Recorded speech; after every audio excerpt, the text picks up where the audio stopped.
Today I'm going to be making some chocolate chip pecan turtles is what I'm going to do today. I'm drinking lots of water, stay hydrated during these hot, crazy days. You know, we'll be talking about a few issues. You know, first thing you want to make your crust. Hey, crust. What I did was add flour, butter, and some brown sugar. Sprayed the baking pan down, non-stick bake oil.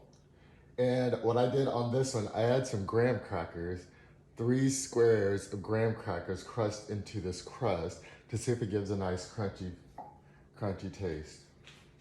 So here we go. Preheated my oven to 350 degrees. And we're gonna set the timer for this to cook for about, they say 12 to 15 minutes. We're gonna put 12 just to make sure. This oven's kind of fickle. Kudos to our president who's in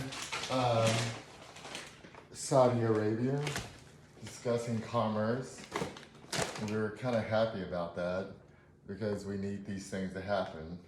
You know, gas, but the main thing is we need global unification is what, you know, would make the world better. You know, for order that to happen, we all got to come together on some common agreement on a few things. Human rights, in whose eyes, is the value of your worth. You know, but the value of each person's worth is, I feel it was within me. So if I don't feel like I'm worth anything, then nobody's gonna feel like I'm worth anything because I'm going to show people I'm not worth anything. But, you know, if I say I'm worth something, then I want you to respect that. And there's nothing wrong with that. But here we go. We're gonna do this recipe. So here I got the semi-sweet chocolates, pecan. We have some light corn syrup. This reminds me of my mom. My mom used to make things with this, but she used the brown syrup. We're gonna use the light because the recipe calls for the light. That's a good thing, you know. But don't forget, Tarrant County Food Bank, if you got extra food, donate it to Tarrant County or money. They can always use money to help feed people during these economic crises, times of crisis. You know, if you see I'm here drinking out of my Austin Recovery Resource Council of Fort Worth and Austin, great group. They help a lot of people. But here we go. Let's start with this baking. 2 tablespoons of butter. There we go. Mix that in. It said melted butter, but I don't think my butter's melted. But it's kitchen salt. You know? My roommate bakes a lot, so one of the things that, you know, he always has melted butter out on the counter. He's a good baker. He does apple pies and apple strudels, all those wonderful apple desserts. We often joke that he's the wicked grandmother from the Disney movies with the apples. So one day I'm kind of scared he's gonna give me those poison apples, but hey, I'm still here. So no poison apples yet. So that's a good sign. We're gonna go with that. Well, this is not my recipe. You know, maybe add it to, what do we call those? The graham crackers. However, I got this recipe offline. It's one website. They always have great recipes. You know, some of it's kind of bland. I'm from the country, Warden, Texas. And Warden, we like to, you know, we like food. We like fatty, greasy, down-home Southern food from the country. My mother was a cook. She was an excellent cook. She could create a meal out of leftovers. We'd be eating the same thing every night of the week. But she started cooking on Sunday.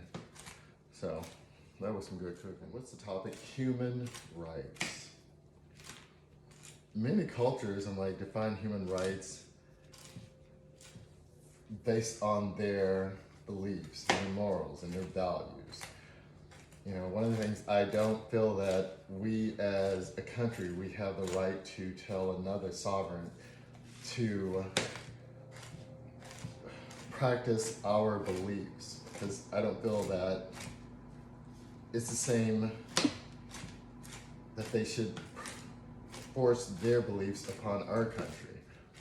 You know, it's like, I don't believe that all Americans should be forcing their beliefs upon me, you know, but however, and vice versa, of course.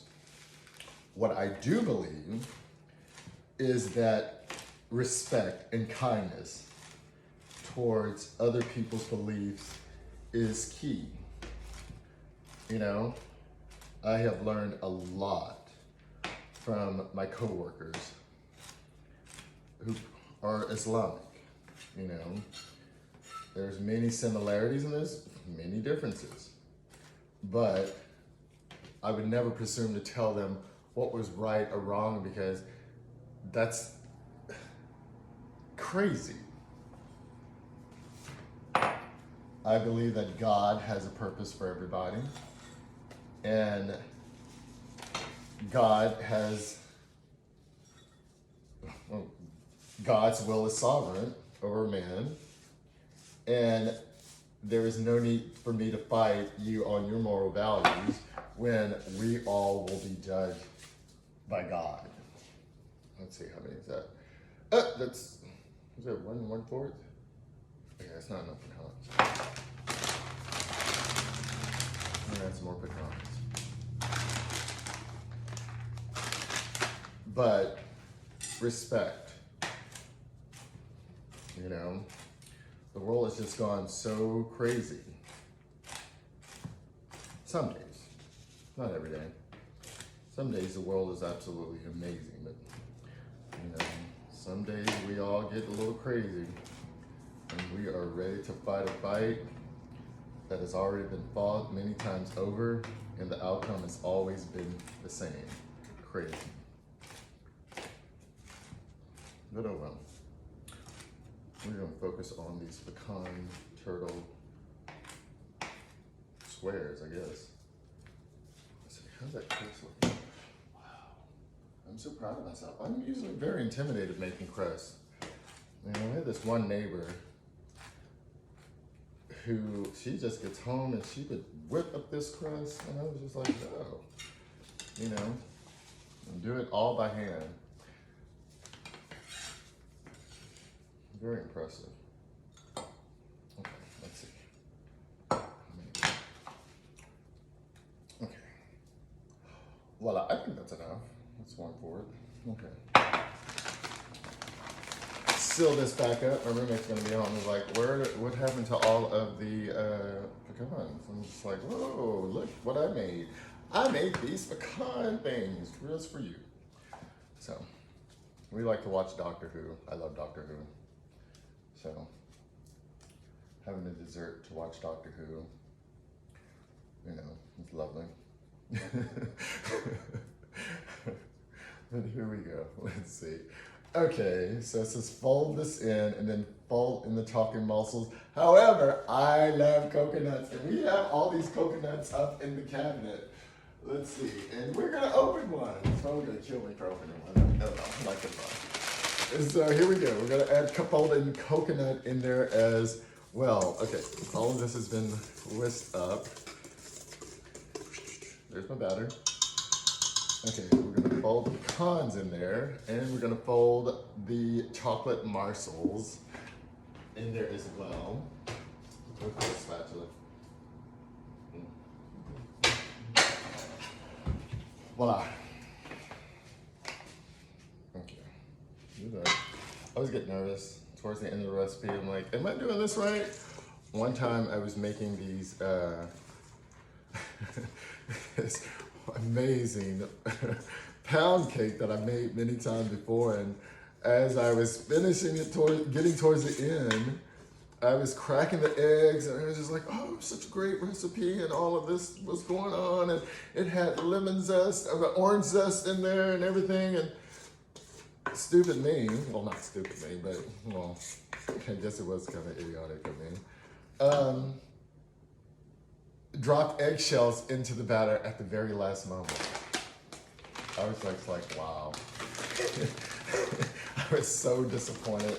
I had to throw the entire, I contemplated for myself, I could pick some of these out and still serve these to people, you know. Or I can just throw the whole thing away. Believe me, it was like, oh, this was like the perfect recipe. Now that recipe I created, you know, it's like the perfect pound cake by Sterling. And then they often ask me what makes, what do I call my recipes perfect? Yeah, because I think they're perfect. I made them. Why should I say perfect? Joel Osteen says, if you don't speak it into existence, then it does not happen. So, you know, I made these one chocolate pecan pancakes for him, and he's just like, why are these famous? I call them famous. Sterling's famous peanut butter pancakes. That's what they were. And he's like, why are they famous? And I'm just like, well, you try them and see. You try them, he's just like, these are the worst things I've ever tasted. I'm just like, ooh. I was just like, ooh. But, you know, maybe that's why they're so famous. So here we are. That's what the batter looks like. We're going to pour that. Doesn't that look yummy? I'm going to pour that onto the crust.